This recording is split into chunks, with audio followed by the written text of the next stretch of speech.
Hey everybody, it's the Daily 3 with Dr. P. Pat Risch here to talk about 3 sports business topics that caught my eye over the last few weeks.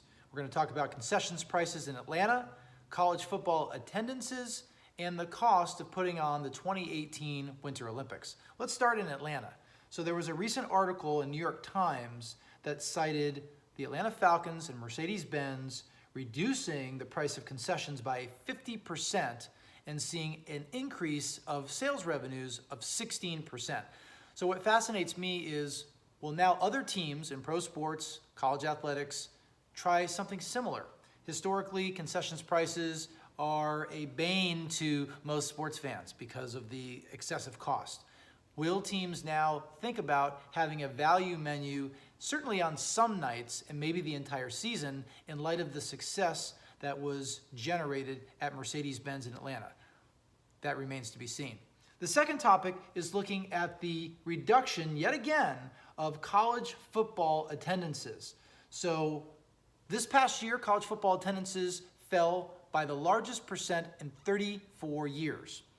And when I see this data, it really makes me think about my friends in the sports architecture world, because these firms, Populous, HOK Sport, they're charged with trying to design facilities and surrounding support structures to increase the engagement of fans throughout the season.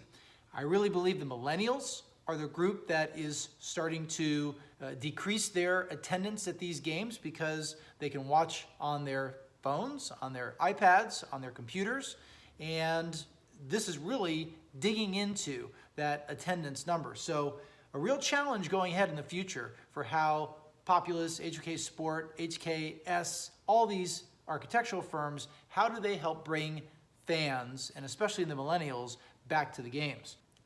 The final thing I wanted to look at is the cost of the 2018 Winter Olympics in Pyeongchang. Currently, the estimated cost is $13 billion, and that's a bargain compared to the $50 billion that was paid in Sochi. And when I see this, I think of the Olympic Agenda 2020 that was put out by the IOC. The IOC, trying to recover from some of the scandals that took place a few years ago, they are trying to make the process of bidding on these events and actually operating the games much more efficient and more cost effective. So when I see this difference in cost between this year's Winter Olympics and what we saw in 2014 in Russia, massive difference, and you have to give a tip of the cap to the IOC and this Agenda 2020. I think that's part of the process. And that's the Daily 3 with Dr. P.